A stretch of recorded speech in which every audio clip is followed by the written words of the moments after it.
Hi everyone and welcome back to my channel. My name is Sonam and I am an English language arts teacher in Houston, Texas. In today's video, I'm going to show you how you can teach your students 7 ways that they can start their sentences. All of the techniques I'm going to talk about today are accessible to all students because they can vary their sentence structure even if they don't know the correct grammatical term for the strategy that they're using. For the video today, I'm going to use the base sentence, she ran outside. So every revision that I make will be some version of this sentence.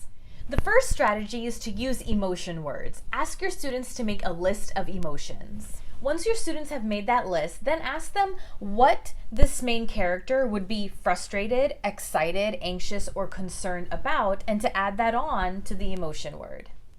At this point, students can connect these phrases to that base sentence to create a new one.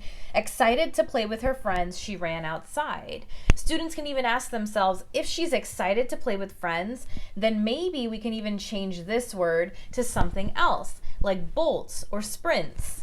Ask students to read these sentences aloud, and wherever they naturally pause is where the comma goes.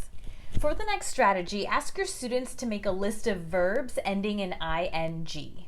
Then students ask themselves, what is she moaning? What is she flinging? What is she surveying? And they add that to the sentence as well. Then you ask students to use these phrases to then change the base sentence. So if she is flinging her backpack over her shoulder, she's likely running outside to catch the bus. So I'm going to add that as well.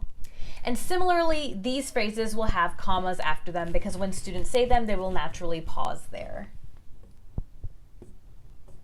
For the next strategy, ask your students to make a list of words that end in ly. Then students think to themselves, what was she mysteriously doing? What was she nearly doing? What was she urgently doing? And they add that to this as well. Based on these new sentence stems, students then add additional details to this base sentence. So if she is nearly stumbling over the ledge, then maybe she's running outside after a toddler. And in that case, maybe she's not just running, she's sprinting outside. The next strategy is to make a list of verbs with the word to in front of them. Then students ask themselves to catch what, to enjoy what, to help what, and they add those ideas to these initial words. Notice that these phrases also have commas after them. I think it's also worthwhile to note that you could take these phrases and add them to the end of this sentence. So it could say, she ran outside to catch the bus. Putting these phrases at the beginning just changes the sentence structure and gives students a couple of more options for writing. The next strategy is to make a list of where something happens. Now, I will admit this technique is a little bit awkward with the base sentence that I chose. If you say, behind her friend, she ran outside, it may sound a little bit smoother if you just say she ran outside behind her friend. But this gives students some options for sentence variety, and it can sound a little bit more poetic if you say, behind her friend, she ran outside. I could also change the word ran to raced.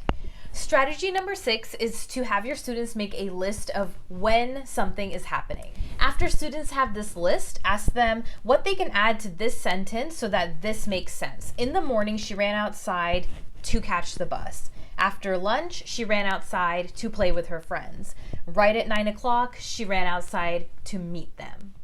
The final technique is to ask your students to make a list of sounds. This is the only strategy where these words are not part of this sentence. So I often have students write these sound words in italics and separate them from the main sentence.